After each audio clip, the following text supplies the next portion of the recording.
Assalamualaikum warahmatullahi wabarakatuh. Halo semuanya, Hai. perkenalkan kami mahasiswa Sekolah Tinggi Teknologi Bandung dari kelas TIRM 21. Saya Anggita Dwiza, kemudian ada teman-teman saya yaitu Anggi Fariski, Rismana, Juwita, Renita.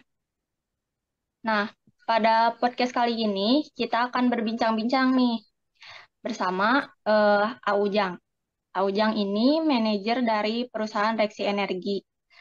Untuk Aujang, dipersilahkan untuk memperkenalkan diri. Oke, pertama-tama aku mau ngucapin terima kasih banyak. Thank you for having me guys untuk podcast kali ini ya. Hmm. Jadi introduce myself dulu. Kenalin, nama aku Jangyana Maulana. Dulu lulusan Teknik Perminyakan UPN Veteran Jogja. Saat ini menjabat sebagai Operation Manager untuk PT Reksa Energi Digdaya, satu perusahaan yang bergerak di bidang training, consulting, serta manpower supply, terutama di bidang oil and gas. Kayak gitu, kantornya di Bandung tapi punya affiliate di Jakarta dan di Yogyakarta. Kayak gitu. Hmm, ya. Baik, kita langsung aja ya ke Ya. perbincangannya. Menurut Pak Ujang nih ya, Hmm. hmm, dalam melakukan bisnis yang Hmm. sedang dijalankan ini, Hmm. apa sih impian terbesar dari ngejalanin bisnis yang sedang dilakukan ini? Impian terbesar sih sebenarnya simpel, pengen pengen banget memberikan kemudahan bagi sumber daya manusia, terutama di dunia oil and gas ya, karena memang basic dari dunia perminyakan juga, untuk bisa keep up dan menjadi tenaga ahli kayak gitu. Dan terutama bisa bersaing sama sumber daya dari negara lain kayak gitu. Karena Hmm, melihat orang-orang dari luar punya capability yang luar biasa tinggi, pengen banget sumber daya dari Indonesia juga punya kapabilitas yang sama kayak gitu. Jadi memang fokusnya untuk meningkatkan kualitas dari sumber daya dan tenaga ahli di Indonesia kayak gitu. hmm, oke. Nah, yang kedua nih, eh Hmm. dalam menjalankan bisnis ini tuh sebenarnya apa sih yang ingin didapat? Kalau didapat, of course yang pertama ya profit ya. Kayaknya setiap bisnis juga pasti menginginkan profitabilitas dan valuasi yang positif gitu. Cuman mungkin karena based on arah perusahaan kita itu menjadi perusahaan yang menyediakan manpower, pada akhirnya impact-nya ya gimana orang-orang yang bisa belajar dan dilatih di Reksa Energi itu bisa jadi orang yang punya keahlian di bidangnya masing-masing kayak gitu. Jadi ditanya roots utamanya kayak gimana, ya pengen untuk menjadikan orang-orang yang masuk ikut ke pelatihan dan konsultasi di teknikal di PT Reksa Energi ini bisa ya outputnya bisa bersaing, bisa jadi orang yang mampu jadi tenaga ahli yang capable di bidangnya gitu. Walaupun memang di bisnis kita hanya terbatas, saat ini terbatas di oil and gas kayak gitu. Itu yang pengen didapatkan. Oke, kemudian selanjutnya mungkin teman-teman yang lain bersilahkan. Pertanyaan selanjutnya, apa motivasi terbesar Bapak dalam berbisnis? Motivasi Itu sih. terbesar itu berangkat dari kemampuan, karena memang dulu saya diajak oleh salah satu dosen yang memang sempat bekerja sama waktu kuliah. Nah, motivasi terbesarnya itu karena memang berangkat dari akademisi, ngelatih orang untuk become something. Jadi istilahnya from zero to something, from nothing to something kayak gitu.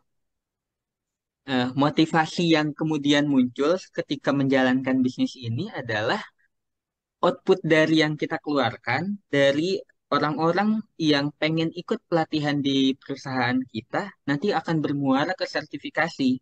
Jadinya kan ada validasi tuh.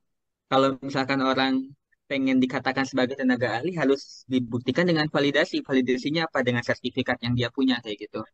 Dan kebahagiaan kami di PT Reksa adalah ketika orang-orang yang sudah pernah ikut pelatihan, yang pernah ikut konsultasi dengan kami, bahkan disuplai oleh kami, itu bisa jadi orang yang capable banget deh di bidangnya, kayak gitu. Orang yang bisa nantinya diandelin oleh perusahaan, kayak gitu. Motivasinya berangkat dari sana, akhirnya memang punya keinginan untuk berekspansi, punya keinginan untuk terus mengembangkan bisnis sebagai bisnis yang di bidang pelatihan dan konsultasi teknik, kayak gitu. Pertanyaan selanjutnya, ketika Bapak bosan, merasa suntuk, lelah dalam berbisnis, apa yang akan Bapak lakukan? Kalau kerjaan sih mungkin di semua, bukan cuma di bisnis ya, tapi di semua lini kerjaan kayaknya ngerasa capek, boring, burnout sama kerjaan itu kayaknya hal yang wajar ya, yang lumrah kayak gitu.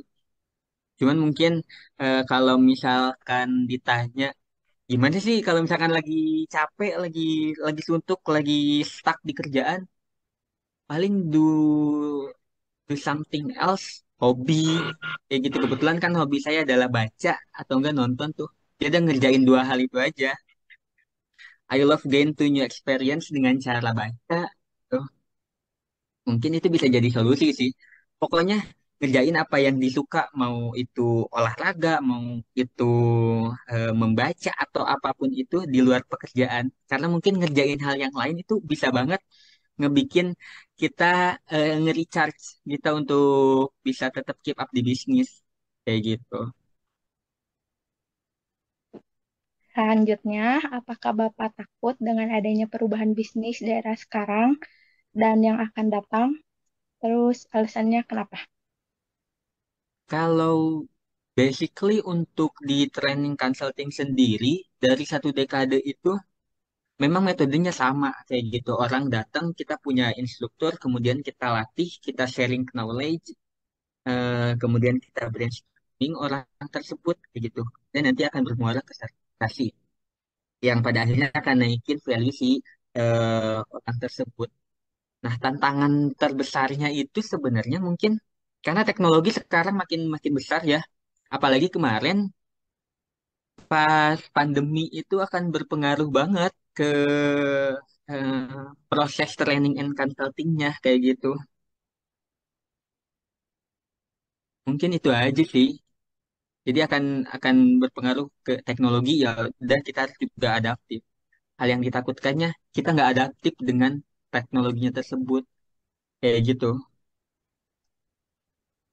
But so far menurutku masih tetap keep up, masih tetap still on track sih untuk perusahaan kami kayak gitu.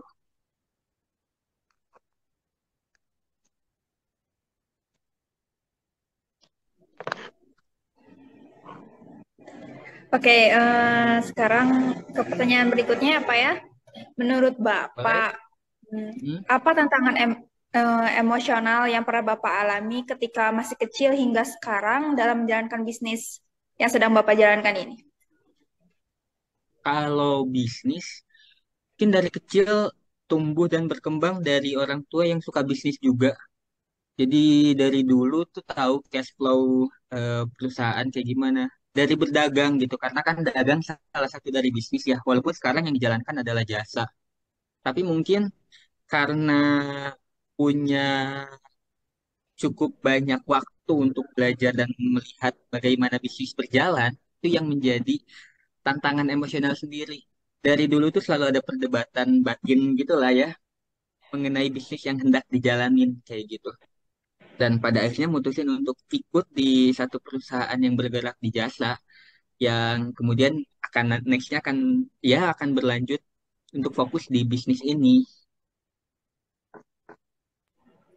Berarti memang dari awal terlahir dari keluarga yang berbisnis ya, Pak? Betul, jadi memang bisnis dari dulu lah gitu. Oke, untuk pertanyaan selanjutnya, ini menurut Bapak ya, Bapak percaya atau enggak kekuatan sendiri bahwa bisnis yang sedang dijalani akan sukses atau berhasil? Oh, itu wajib sih.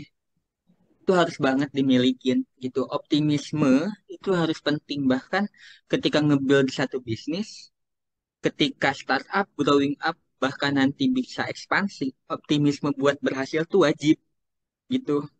Kalau misalkan nggak punya sisi optimisme, malah jadinya bingung nanti. Kalau misalkan ada guncangan di perusahaan, kalau misalkan kita nggak optimis, jatuhnya perusahaan kita nggak bakal kuat gitu. Banyak kok perusahaan sekarang yang dibentuk oleh atau dibangun oleh seseorang yang tidak memiliki motivasi yang cukup besar, yang pada akhirnya tidak akan bertahan lama. Seperti itu. Memang wajib banget untuk punya sisi optimisme, apalagi ngeran satu bisnis. Nah, kan di setiap bisnis pasti ada kegagalan ya, Pak. Nah, Hmm. menurut Bapak nih, apa yang terjadi, apa yang harus dilakukan kalau misalnya bisnis kita ternyata gagal di tengah-tengah jalan gitu, Pak? Oke, kebetulan dulu juga saya pernah ngejalanin satu bisnis gitu. Walaupun dulu di F&B bisnisnya, itu gagal karena memang waktu pandemi. Jadi 2 bulan ketika kita buka, pandemi. Setelah itu udah nggak bisa ngapa-ngapain. Apa yang bisa saya dapat? Kemudian eh, berintrospeksi gitu ya, melakukan evaluasi. Evaluasinya bukan cuma terhadap diri sendiri, kayak gitu, tapi juga learn from each other mistake gitu. Jadi ngelihat banyak banget, oh orang orang lain yang lebih sukses dari kita di level sekarang juga mereka pernah mengalami yang gagal, tapi mereka juga punya cara untuk bangkit lagi.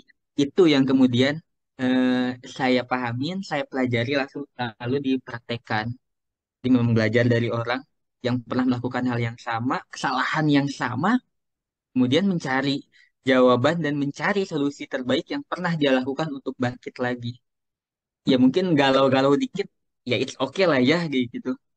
Cuman jangan kelamaan untuk galaunya. Tetap harus bangkit lagi, tetap tetap harus punya motivasi kalau misalkan ada orang rumah yang harus kita penuhi kebutuhannya. Itu aja sih, sesimpel itu.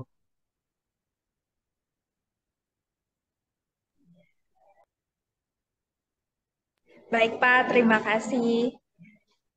Oke. Selanjutnya pertanyaan dari teman saya, next.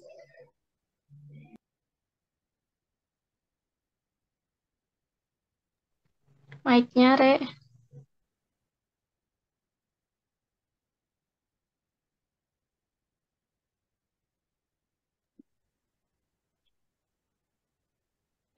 Baik, Pak. Untuk pertanyaan selanjutnya, mimpi apa yang sedang Bapak kejar saat ini dalam berbisnis? Mimpi terbesar lah. Jadi perusahaan ini tuh waktu saya join tuh kita punya rencana pengen banget bisa dapat PMA, penanaman modal asing, kayak gitu. Itu salah satu jalan ketika kita bisa expand ke luar negeri lah gitu, atau bahkan di Indonesia tapi dengan cakupan yang lebih besar. Keinginan terbesarnya itu ya nantinya akan bisa dapat funding, dapat kucuran dana dari yang lain, dari entah itu dari private equity atau misalkan dari venture capital, kayak gitu. Bahkan nanti semoga semoga bisa melantai di bursa efek, bisa IPO, kayak gitu. Harapannya sih seperti itu, tapi ya masih struggle, mungkin dalam beberapa tahun ke depan kita mulai berencana. Baik, terima kasih, Pak. Untuk yang selanjutnya, untuk saat ini sudah berapa banyak bisnis yang telah sukses dijalani? Kalau bahasanya sukses, mungkin dari dulu karena saya tuh estafet ya kerjanya. Dari 10 tahun lalu, mulai dari start bisnis, mungkin ada 6 atau 7, tapi itu memang berlanjut ketika bisnis ini sudah jalan, modalnya cukup, naik lagi ke atas, ke level yang lebih atas, kayak gitu. Mungkin kalau misalkan hitung dari 10 tahun lalu, ada 7 atau 8 bisnis dari berbagai aspek, dari F&B, jasa, desain, memang udah pernah dijalanin. Cuman yang sekarang saat ini difokusin memang di F&B dan memang di jasa ini, di Reksa Energi, kayak gitu. Baik, untuk pertanyaan selanjutnya, apa hal yang benar-benar Bapak ingin lakukan dari dulu tapi sampai sekarang belum tercapai seputar bisnis? Seputar bisnis ya, pengen banget. eh, punya non-profit company kayak gitu di luar PT Reksa Energi ya, pengen banget punya non-profit eh, yang bisa ngasih banyak manfaat benefit bagi orang-orang kayak gitu. Memang di perusahaan juga ada CSR sih gitu. Tapi CSR kan kadang eh, berbatas ya, ada limitnya gitu, dan nggak boleh ngelewatin limit tersebut. Pada akhirnya pengen banget bikin yang namanya non-profit company. Entah itu nanti bikin penyuluhan, bikin pendidikan gratis. Yang penting ada benefitnya untuk masyarakat kayak gitu. Untuk lingkup yang lebih besar. Baik. Untuk yang selanjutnya, apakah Bapak merasa takut jika membuat kesalahan dalam berbisnis? Oh jelas sih, ketakutan itu mungkin wajar ya bagi semua orang, apalagi ketika decision making untuk beberapa project gitu kan. Kayak di tempatku mungkin beberapa hal harus aku putuskan sendiri tanpa harus diskusi terlebih dahulu ke BOC atau ke BOD gitu kan. Apalagi untuk komisaris aku kebetulan nggak in charge di kota yang sama nih kita. Jadi beda-beda, otomatis banyak project, banyak tender yang harus dikerjakan sendiri, yang harus diputuskan sendiri. Kalau misalkan ada kesalahan kayak gimana? Ya mau nggak mau mengakui kesalahan tersebut dan eh, melakukan hal yang lebih baik lagi nantinya agar kesalahan yang sama tidak akan terulang. Kayak gitu. Baik, terima kasih. Untuk selanjutnya akan dilanjutkan oleh rekan saya.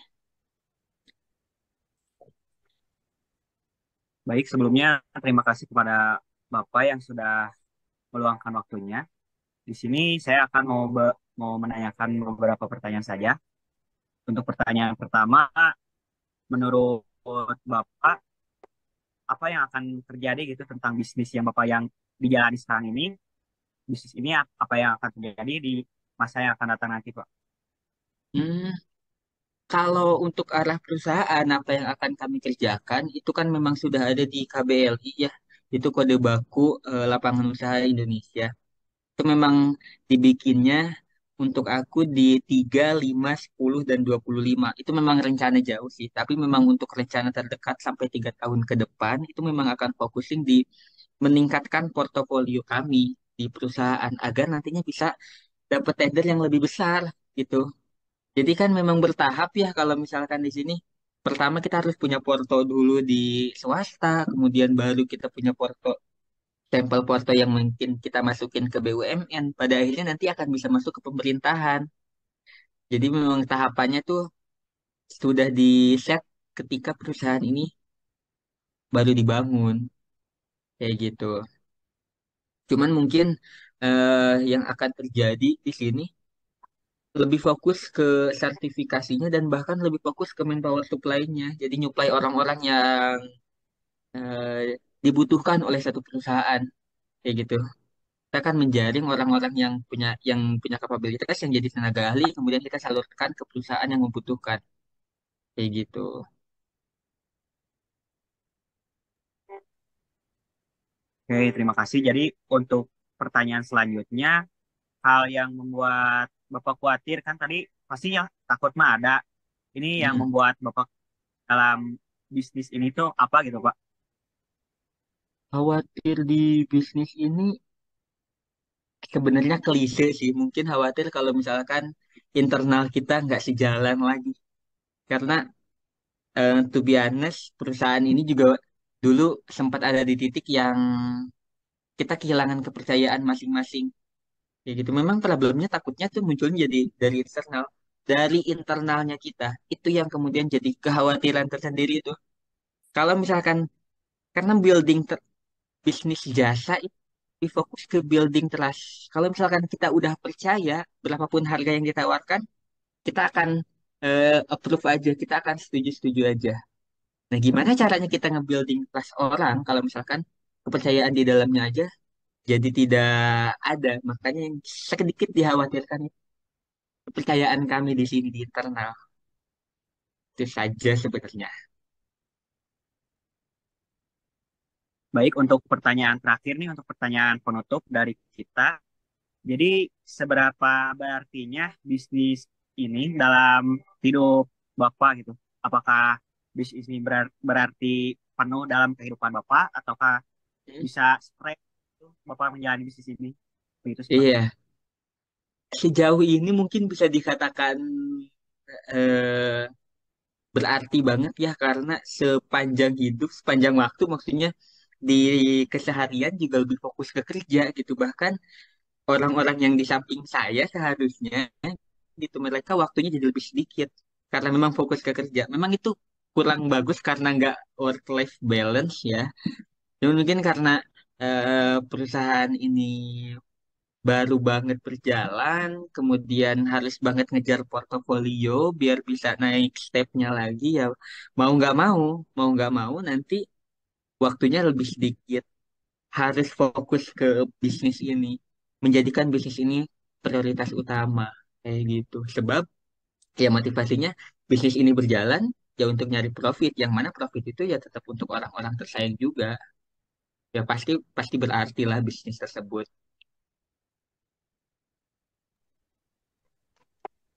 Baik, mungkin ya sih Pak pertanyaan Oke. ke moderator. Baik, terima kasih ya Pak atas waktunya sudah mau berbincang-bincang, berbagi pengalaman Bapak bersama kami. Ya. Mudah-mudahan apa yang sudah Bapak berikan, Bapak sampaikan tadi bisa bermanfaat bagi kami dan para pendengar. Saya nanti ini kan mau di-upload juga nih ya. Pasti ada juga yang Oke. lain yang dengar. Ya mudah-mudahan bisa bermanfaat buat kita semua. Terima kasih Amin, sekali amin. lagi ya Pak. Oke, siap. Thank you Baik. banget. Ya, Terima kasih juga atas kesempatannya nih ya. Makasih, Pak. Jarang-jarang banget aku disuruh ngisi podcast kayak gini karena biasanya disuruhnya ngisi kelas. presentasi